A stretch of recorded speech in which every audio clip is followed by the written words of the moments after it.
අද අපිත් එක්ක ඉන්නවා ආදරණීය කතා ලියන දිලිනි ගයානි ගුණසේකර. හයි දිලිනි පවි. මට අතරම අහන්න ඕනේ දැන් ඔයා ලියන්න පටන් අරගත්තේ 2019 දී වගේ Facebook එකට. ඇයි Facebook එකට කතාවක් ලියන්න හිතුනේ? ඒ කියන්නේ පෝස්ට් ලියන අය ඉන්නවා. එහෙම ලියන නමුත් අර එපිසෝඩ් වශයෙන් යන කතාවක් ලියන්න ආදර කතාවක් ලියන්න හිතුනේ ඇයි? ඒක මෙහෙමයි පවි. මම 2019 කියන්නේ මගේ දුව ඉපදිලා අවුරුදු 2-3ක් ගිහිල්ලා. එතකොට එයාලගේ වැඩ කටයුතුත් එක්ක මම පොඩක් බිසි වෙලා එහෙම හිටපු කාලයක්. එතකොට අපේ දුවට වැඩි අවධානයක් දීලා මට පොඩක් පොඩි බබාලා දෙන්නෙක් ඉන්නේ. ඉතින් මට ඒතර පොඩක් ස්ට්‍රෙස් වැඩි. මගේ ස්ට්‍රෙස් රිලීස් කරගන්න විදිහක් තිබ්බොත් හොඳයි කියලා. මොකද එයා නිදා ගන්න තප්පරේදී උනත් මම එයා ළඟම ඉන්න ඕන කෙනෙක්. චුට්ටක් එහා මෙහා වුණොත් එයා හැරෙනවා. එතකොට අර එයාගේ නිින්ද කැඩෙනවා. මට ඉතින් හරි දුකයි එහෙම වෙනකොට මට. ඉතින් මං එයාව ළඟ ඉඳගෙන කරන්න වැඩක් හිත ඉන්නකොට මට හිතෙනවා මම මොන හරි ලිව්වොත් හොඳයි කියලා Facebook එකට. එහෙම තමයි ඒක පටන් ගන්නෙ. ඒතර මට එයා ගැන කොච්චර ඇටෙන්ෂන් එකක් දීගෙන හිටියට මට එයා එක්ක ඒක කරන්න පහසු වුණා. මම ඉතින් සෑහෙන්න මට හිතට මං ඉස්සර ඉඳන්ම පොඩි කාලේ ඉඳන්ම මං කොහොමත් මට හිතට එන දේවල් මං කාටවත් නොපෙන්නුවට ලියලා තිබ්බ කෙනෙක්. නිසදැස් කතා එහෙම මං සෑහෙන්න ලියලා තිබ්බා. නමුත් මං කාටවත් පෙන්නලා තිබ්බේ නෑ ඒවා. ඉතින් ඒවා එක්කම මම සෑහෙන දෙයක් ලියන්න පෙළඹුණා මෙතනදී. දැන් ඔය 2009 දී ලියන්න පටන් අරගන්නවා. 2019 දී ලියන්න පටන් ගන්නවා. 2019 ඉඳලා ඊළඟට 2021 පළවෙනි පොත එනවා ඔයාගේ. දැන් එතන ඉඳලා අද වෙනකොට ඔයා පොත් 19ක් මේ print කරලා publish කරලා තියෙනවා. එක පබ්ලිෂර්ස්ලා හරහා ඔයා විසින්ම ඒ වගේ පබ්ලිෂ් කරලා තියෙනවා. දැන් පටන් ගන්නකොට ඔයා ලිව්වේ ඔයාගේ ස්ට්‍රෙස් එක රිලීස් කරගන්නනේ. ඒ කියන්නේ ඔයාට මොන හරි ඔයාගේ හැඟීම් පිටට දාගන්න. ඊළඟට දැන් ඔයාගේ ප්‍රොෆෙෂනලි කරනවා. ඒ කියන්නේ දැන් මේක ඔයාගේ ඇඟේ තියෙන්නේ. කොහොමද බබාලා දෙන්නගේ වැඩත් එක දැන් මම දන්නවා දෙන ඉස්කෝලේ යනවා දැන් දෙන්නටම ටෙන්ෂන් එක ඕනේ වයස දුවට ස්පෙෂලි යා ගොඩක් ඇටච් බබේ. එතකොට එහෙම වුණාම ඔයා කොහොමද ඔයාගේ කාලය බැලන්ස් කරගන්නේ? ගෙදර හැමදේමත් කරලා පොතුත් ලියලා ඔයාගේ ෆෑන් බේස් එක මම දන්නවා සෑහෙන්න ඔයාගෙන් දෙයක් එනකම් බලාගෙන ඉන්න පිරිසක් ඉන්නවා. ඔයාට කොහොමද මැනේජ් කරගන්නේ?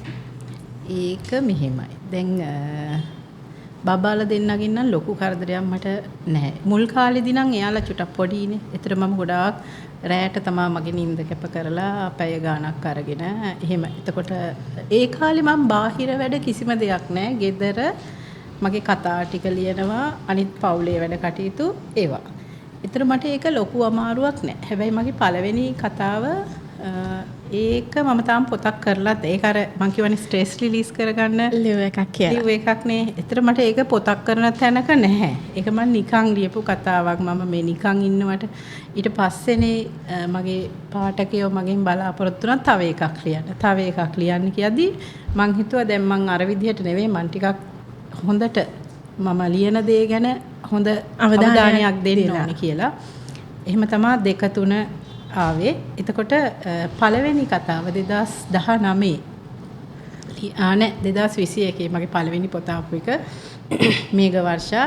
ඒක නම් දැනටත් හැමෝම කියන විදිහට මගේ ලස්සනම කතාව. මමත් කියමු. මාව අඳුරගත්තේ මේඝ වර්ෂාගෙන් ගොඩක් අය.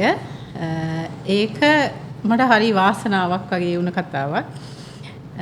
එතනින් පස්සේ මම ලිව්වා. ඒ කියන්නේ මට નિરાයාසයෙන්ම ලියවෙන කතා තියෙනවා. අන්න ඒ වගේ જાතියේ කතා තමයි මම කියන්නේ ගොඩක් වෙලාවට මට අත්දැකීම්ම නෙමෙයි දකින්න දේවල් ප්‍රවෘත්ති වගේ දේවල් ගොඩක් වෙලාවට මං අර යථාර්ථයනේ මගේ අතින් ලියවෙන්නේ. ඉතින් මට අරව තමයි ගොඩාක් ඇටච් වෙන්නේ. ඒව තමයි ගොඩක් වෙලාට වගේ අතෙන් ලියවෙන්නේ. ඒක තමයි මට හරි ලේසි. මොකද මට මහන්සියක් වෙන්න දෙයක් නැහැ. මොකද දැන් ඉන්නෝනේ මගේ පාඨකයෝ දැන් මං හරි සාමකාමී දේවල්නේ ලියන්නේ. ඔව්.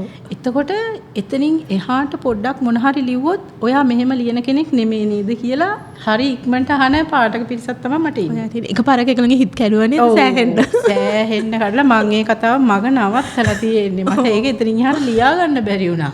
ඔව් මට මතකයි සෑහෙන්න. ඔයා මෙහෙම හැම කමෙන්ට් එකකම තියෙන ඔයා මෙහෙම ලියන කෙනෙක් නෙමෙයි නේද අයියෝ. ඔයත් මේ ඔහොම ලියන්න ගත්තද ඔහොම කියලා අහන්න පටන් ගත්තා. ඒකෙන් දැන් අර මගෙන් එනවා කියන කතා ශෛලියක් තියෙනවා එයාලත් අඳුනගත්තා. ඒකම ඒගොල්ලෝ බලාපොරොත්තු වෙනවා.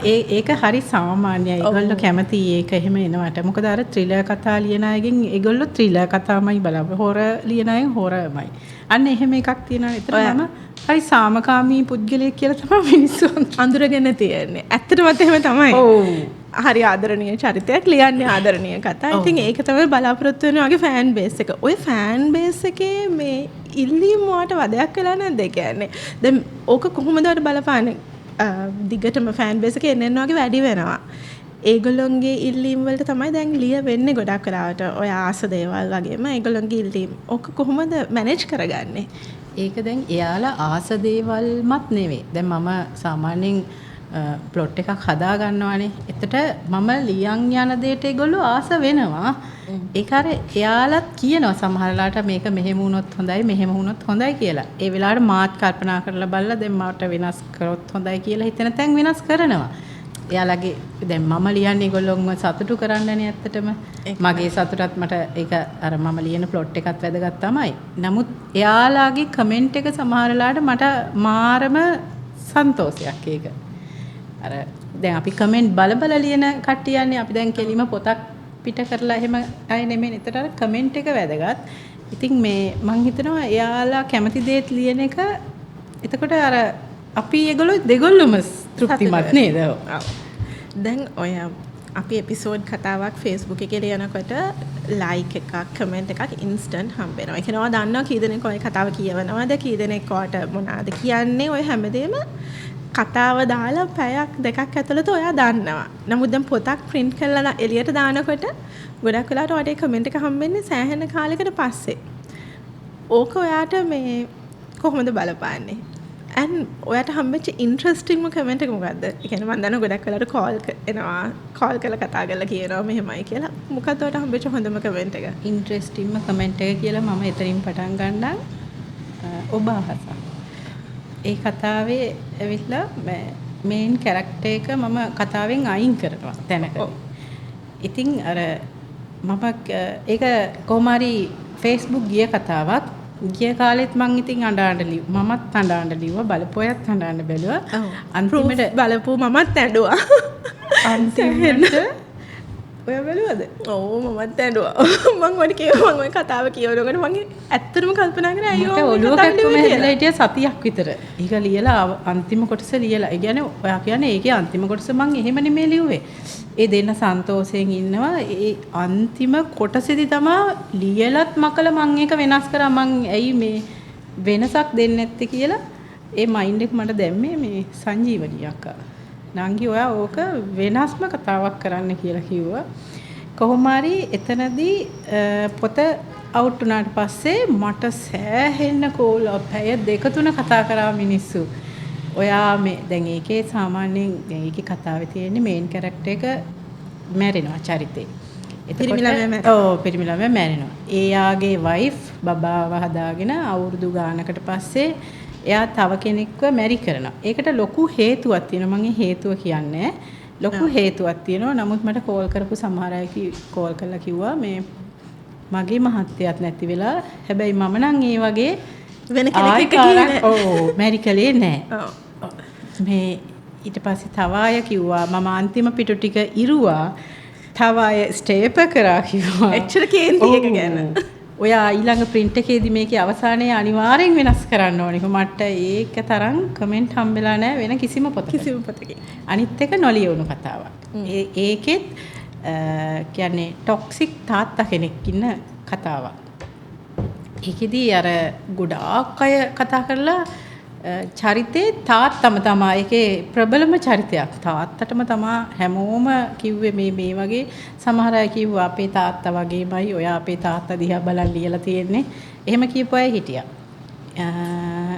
ඔහොම තමයි ගොඩක් වෙලාවට මම ඉතින් කමෙන්ට් බලනවා. ඉස්සර නම් හැම කමෙන්ට් එකකටම රිප්ලයි එකකුත් දෙනවා.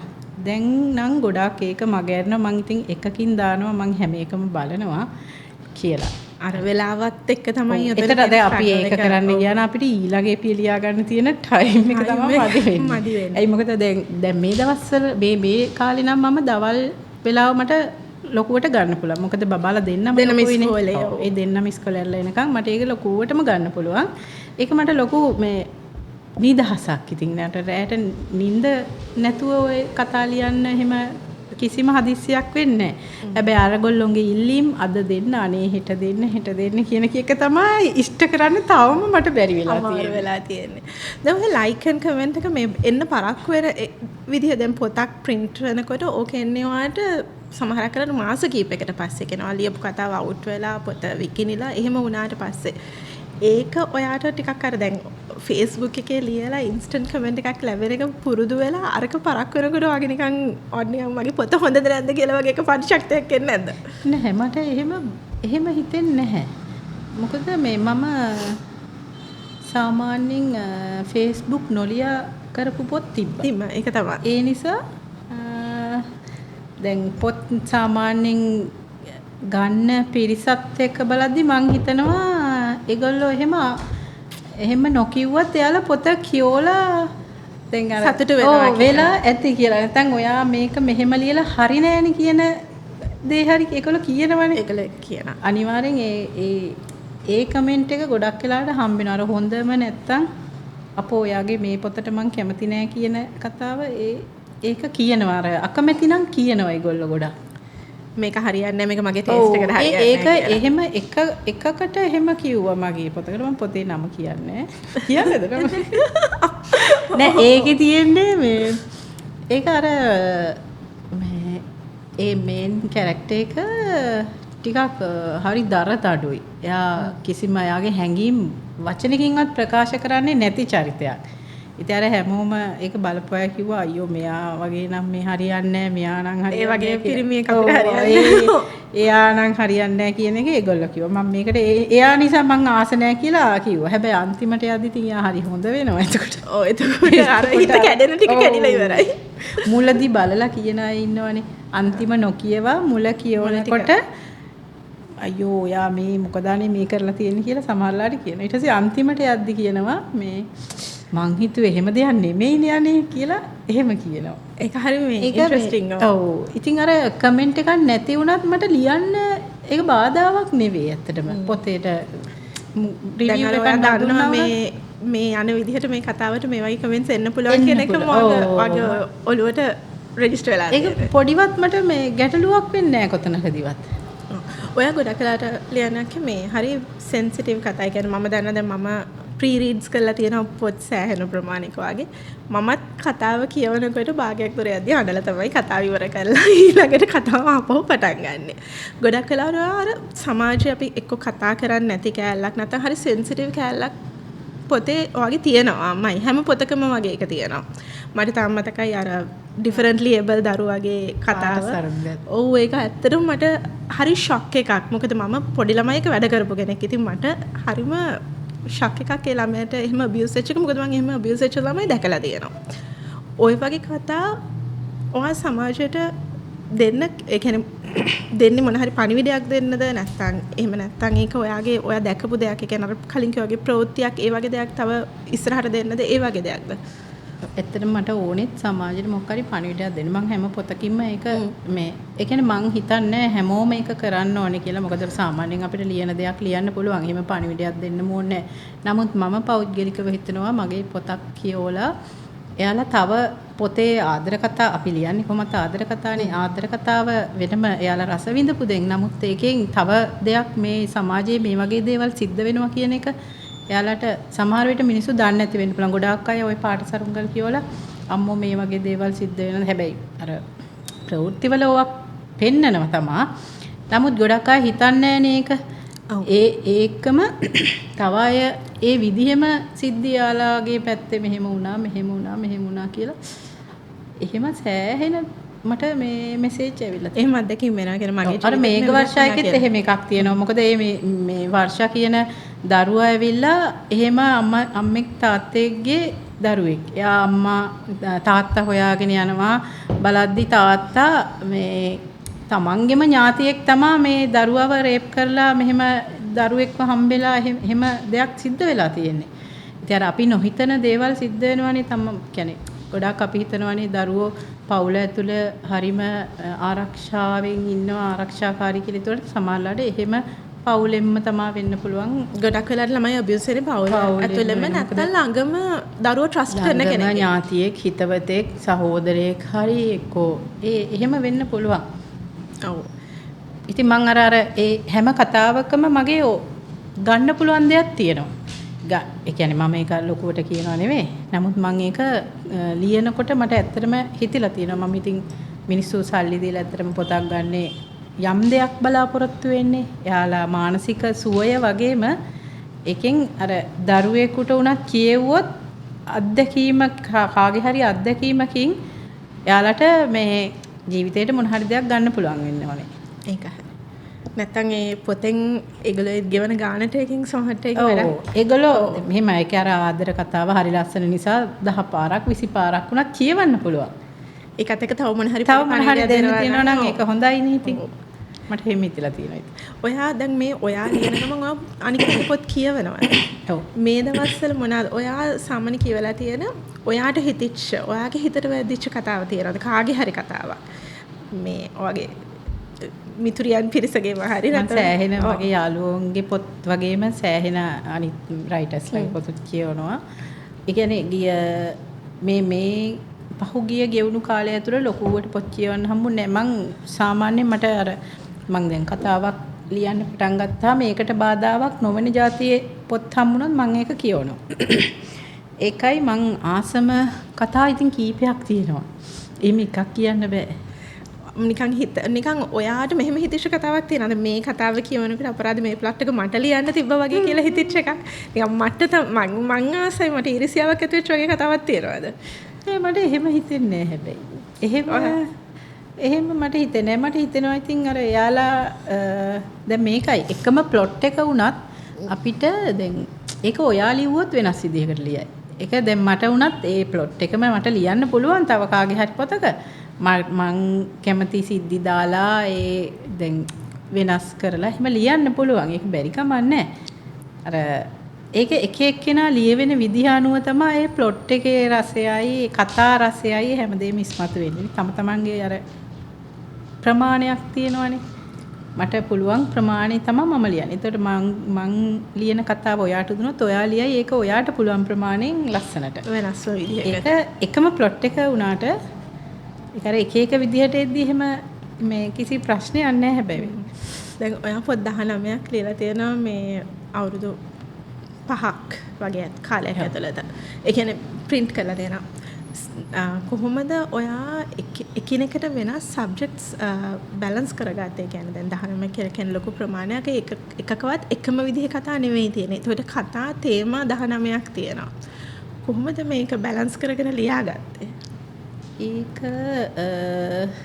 දැන් මගේ කතාව ඇත්තටම මගේ ඔළුවේ තියෙනවනේ මම දැන් ලියපු කතායි ඇත්තටම දැන් ලියන්න තියෙන කතා සෑහෙන ඔළුවේ තියෙනවා. ඉතින් අර එකකට එකක් වෙනස් දැන් අපිටත් මතකයේ තියෙනවනේ අපි ලිව්වේ මොනවද කියන එක. ඒකයි අනිත් එක දැන් අර මං කිව්වා වගේ මේ හාට් එකයිත් කියන්න වෙනවා මගේ තාත්තේ. මං කිව්වා වගේ අර මේ මගේ අතින් ලියවෙන්න ඕනේ යථාර්ථය කියන එක මං ලොකුවටම විශ්වාස කරනවා. අර මවාපෑමක් නැති සමාජයේ සිද්ධ වෙන දේවල් මොන හරි සිද්ධීන් ගොඩක් එකතු කරගන්න තමයි මං කැමති. එතනට මං එකතු කරනවා හාත්පසින්ම වෙනම ප්ලොට් තියෙනවා. ඇත්තට මේක අර මගේ කතා ටික මගේ ඔළුවේ තියෙන නිසා ඊළඟ කතාව ඊට වෙනස් විදිහට හදාගන්න ලේසියි මට. ඒ කියන්නේ වගේ කතා නිකන් ඔයගේ ජීවිතේ අපි හිතුවත් ඔයාගේ ඔළුවේ නිතරම කතාවක් වැඩ කරනවා කියන්නේ මේ වගේ මම මේ සිද්ධිය දැක්ක මේ එකක් නෙමෙයි. ඒක එක කතාවල් ලියද්දි දෙක තුනක්ම ඔළුවේ තියෙනවා. අර අපි දැන් සමහරවිට මට අමතක වෙන නිසා මම ඕක ලියලා තියා ගන්නවා. අර සමහර සිද්ධි එක්ක ඒක මේ විදිහෙම කතාවකටයි මේ සිද්ධිය ඇතුළත් වෙන්න ඕන වගේ දේවල් ඔළුවට එන වෙලාවල් තියෙනවා. නේ. දැන් අපි Facebook එකෙන් ලියන්න ගන්නවා කියවම එක කාලයක් තිබ්බා. ඇත්තටම Facebook එකේ ලියපු කතාවක් පබ්ලිෂ් කරන්නවත් පබ්ලිෂර් කෙනෙක් හිටපු නැති. ඒ කියන්නේ මිනිස්සු කැමති වුණේ නැහැ. මුල්ම කාලේ 2019 ඒ වගේ කාලවල ඇත්තටම පොතක් පබ්ලිෂ් කරනවා කියන එක Facebook රයිටර් කෙනෙකුට සෑහෙන ප්‍රශ්නයක්. ඔයා කොහොමද මේක දකින්නේ? කියන්නේ Facebook එකේ ලිව්වම කතාව බාල වෙනවද? ක්වොලිටි එක අඩු වෙනවද? කතාවක් හැටියට ගත්තම නෑ. මං හිතන්නේ දැන් වැඩිම ඉල්ලුමක් තියෙන්නේ Facebook වල ලියන රයිටර්ස්ලට සහ ඒ ලියපු කතාවලට. දැන් අපි ඒ කාලේ කරපු පොත් රීප්‍රින්ට් කර අපි දෙන්නේ ඒකයි. මං හිතන්නේ එහෙම බාල වීමක් නම් සිද්ධ වෙනවා කියලා. මොකද අපි ආපු අලුත තමයි ඔය මේ දැන් අපි ලියන කතාවක් මම නම් ඇත්තටම ලියපු ඒ කියන්නේ මම පොතක් කරන්න නෙමෙයිනේ ලිව්වේ. මගේ අර ස්ට්‍රෙස් රිලීස් කරගන්න ඕනවට ලිව්වේ. එතකොට මට පබ්ලිෂර්ස්ලා කෝල් කරලා ඉල්ලුවත් මට ඒක ලොකුවට ඔලුවට ගියේ නෑ මම මේ පොතක් කරන්න ඕනේ කියන එක. ඒක මම හිතලා නෙමෙයි පබ්ලිෂර් හිතලා තමයි මගෙන් මේ ඔයා පොතක් කරන්න ඕනේ කියලා මගෙන් පොත ඉල්ලගත්තේ. මගේ පළවෙනි පොත වෙන්නෙත් එහෙමයි. ඊට පස්සේ මේ මං හිතන්නේ ඉතින් එහෙම බාලවීමක් නම් සිද්ධ වෙලා තියෙනවා කියලා. මොකද Facebook එකේ දැන් මට ඉන්න ෆෑන්ස්ලා ඉන්නවා කියමුකෝ. ඒගොල්ලෝ දවසින් දවස වැඩි වෙනවා මිසක් එහෙම අඩු වෙන්නේ නැහැ. එයාලා පරණ පොත් හොය ගන්නවා මිසක් අර අලුත් එකක් කරන් නිකන් ඉන්නේ නැහැ ඒගොල්ලෝ. ඒගොල්ලෝ ඔයාගෙන් පොත මේ Facebook එකෙත් කියවලා නැවතත් කියලා පොතක් ගන්නවා. ඔව් මේ ඉවර කරපු කතාව අනේ හරි ඉක්මනට පොතක් දෙන්න කියලා ඉතින් ඉල්ලනවා. එහෙම අර මේ කතා කියවන්නම රස විඳින්නම ඉන්න පාඨකයෝ ගොඩක් ඉන්නවා දැන් ඇත්තටම.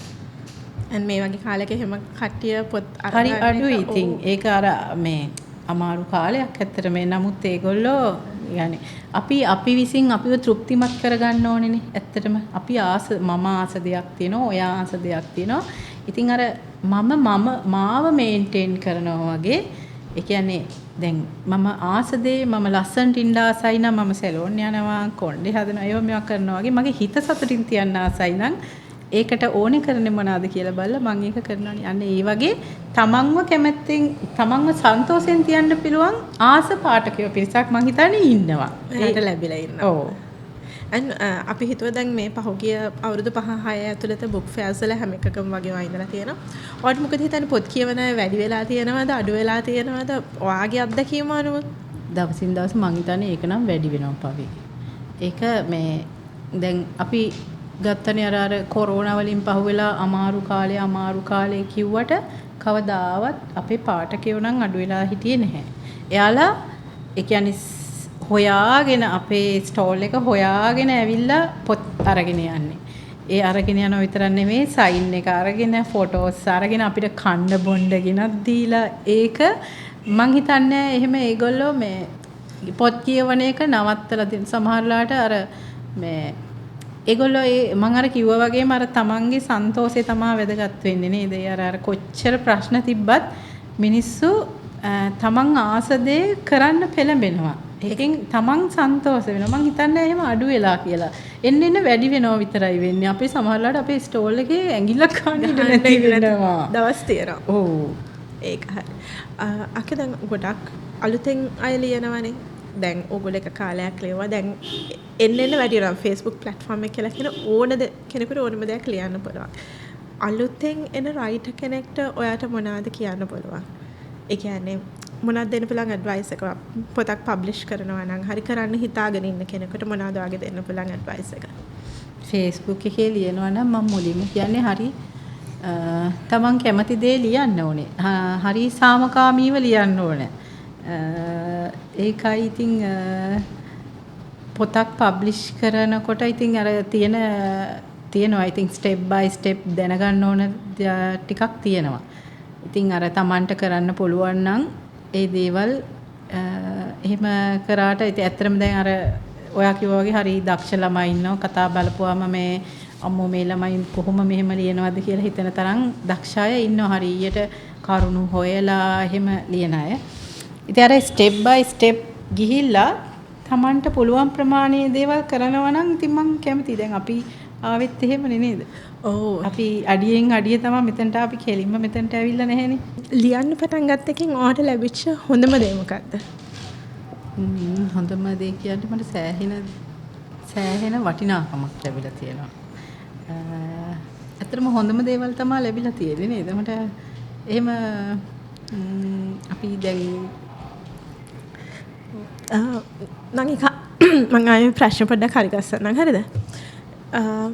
ඒ කියන්නේ අර මම බලාපොරොත්තු වෙන වගේ පාඨකයෝ ෆෑන් බේස් එක එන යාළුවෝ සෙට් එකක් සෙට් වෙලා තියෙනවා. අන්න ඒ වගේ. ඒ කියන්නේ ඇත්තටම මම දැන් යන්න හිටපු ගමනක් නෙමෙයිනේ මේක. ඒ නිසා අහම්බෙන් හරි මේ ශාස්ත්‍රයට මම ආවා. ඇවිල්ලා දැන් කාලයක් අපි ලිව්වා. ලියද්දී හම්බෙච්ච පාඨක පිරිස ඇත්තටම හරිම සතුටුයි ඇත්තටම ඒ ගැන මේ ඒ කියන්නේ එයාලා අපිට අපිව අගය කරන විදිහ ඇත්තටම අපි මේ ඒක කොහොමද කියන්නේ? ඒක ඇත්තටම සතුටක්. ඒක හරි වටිනාකමක් තියෙනවා. ඉතින් අර කවුරු හරි දැක්කම වුණත් කතා කරලා සයින් එකක් අරගෙන ෆොටෝ එකක් අරගෙන අර එහෙම පාර දකින්නකොට අඳුරගන්න එක. ඉතින් සමහර වෙලාවට බස් එකේ යද්දි ට්‍රේන් එකේ යද්දි එහෙමත් බලාගෙන ඉඳලා දැන් මට මතක් වෙන්නේ නැහනේ මම රයිටර් කෙනෙක් කියන එක පාරක යද්දි. ඒක ඇත්ත. ඒතර එකපාරට අතින් අල්ලලා ආනේ ඔයා මෙහෙද ඉන්නේ කියලා අපම මමත් ෆුල් ඔල්මන් වෙන අවස්ථා තියෙනවා.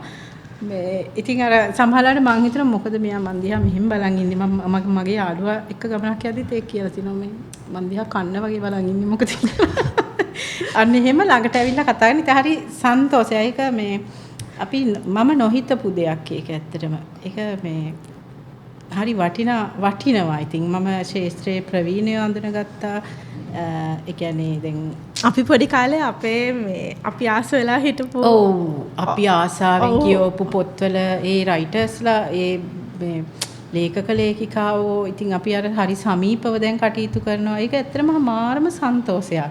තව පබ්ලිෂර්ස්ලා එක අඳුර ගන්න ලැබිලා තියෙනවා. අර අපි ඉස්සර පත්තර එහෙම ගන්නේ මල්පියලිද මිහිරද ඒ හැම තැනක්ම දැන් අපි අඳුරනවානේ. ඒකත් අර හරි මේ කියන්නේ අහම්බෙන් ඇවිල්ලා ලැබිච්ච හරි වටින දෙයක් ඉතින් මට හිතෙන්නේ. දැන් 2019 ඉඳලා ලියන්න පටන් අරගෙන අද වෙනකන් ආපු ඔයාගේ ඔය පාරේ ඔයා විශේෂයෙන් මතක් කරන්න ආසයි ඉන්නවද?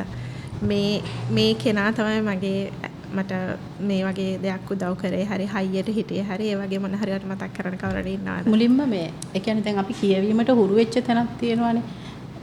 මගේ තාත්තා අම්මා දෙන්නම හොඳටම තාත්තා පොත් කියවනවා මම දැකලා නැහැ. නමුත් එයා පත්තර කියවන කෙනෙක්. ඉතින් අර මුළු සතියෙම කියවන්න අපේ ගෙදර පත්තර තිබ්බා. අපේ අම්මා පරිවර්තන කියවන කෙනෙක්. ඉතින් අර මැක්සිම් ගෝටි අම්මා වාන්රේ පන්නරේ ලැබුව හැටි පෙරළුණු නැවුම් පස ඕවගේ තමයි එයා කියෙව්වේ. ඉතින් අර කියවීම කියන දේ හුරුුනේ එතනින්. ඊට පස්සේ දැන් ඉස්කෝලේ යන කාලේදී ඉඳන් පුස්තකාලේ සමාජිකත්වය අරගෙන එතනින් කතා පොත් නවකතා සෑහෙන්න කියවලා තියෙනවා.